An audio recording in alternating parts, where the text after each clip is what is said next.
বিবাহ বহির্ভূত, খোদার কসম, ছেলে মেয়ে নারী পুরুষের যেই কোন রকমের সম্পর্ক, এটা জেনা, জেনা, জেনা, এটা ব্যভিচার, ব্যভিচার, ব্যভিচার, এটা বেটা ব্যভিচার। ভিন নারীকে ছুঁয়ে দিলেও ব্যভিচার, ভিন নারীর দিকে তাকাইলেও যার দিকে দেখার অনুমতি নাই এটাও জেনা, তাকে হাত দিয়ে ধরলেও জেনা, তার সাথে হাঁটলেও জেনা, তাকে নিয়ে ভাবলেও জেনা, তারে লজ্জাস্থানের জেনা করলে সেটাও জেনা। নবীজি সাল্লাল্লাহু আলাইহি সাল্লাম বলছে।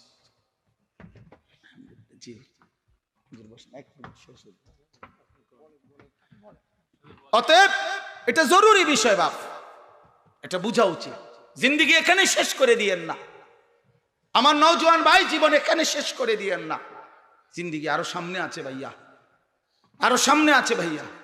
আল্লাহ তাআলা কোরআনে বলছেন, আলহাকুমুত তাকাসুর হাত্তা যুরতুমুল মাকাবির কাল্লা সাউফা তা'লামুন।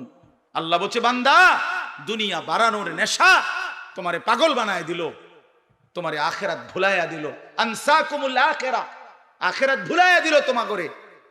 তবে বান্দা ভুলে থাকো আর স্মরণে থাকো, মনে রাখো, হাত্তা যুরতুমুল মাকাবির, একদিন কিন্তু সত্যি সত্যি কবরস্থানেই পৌঁছে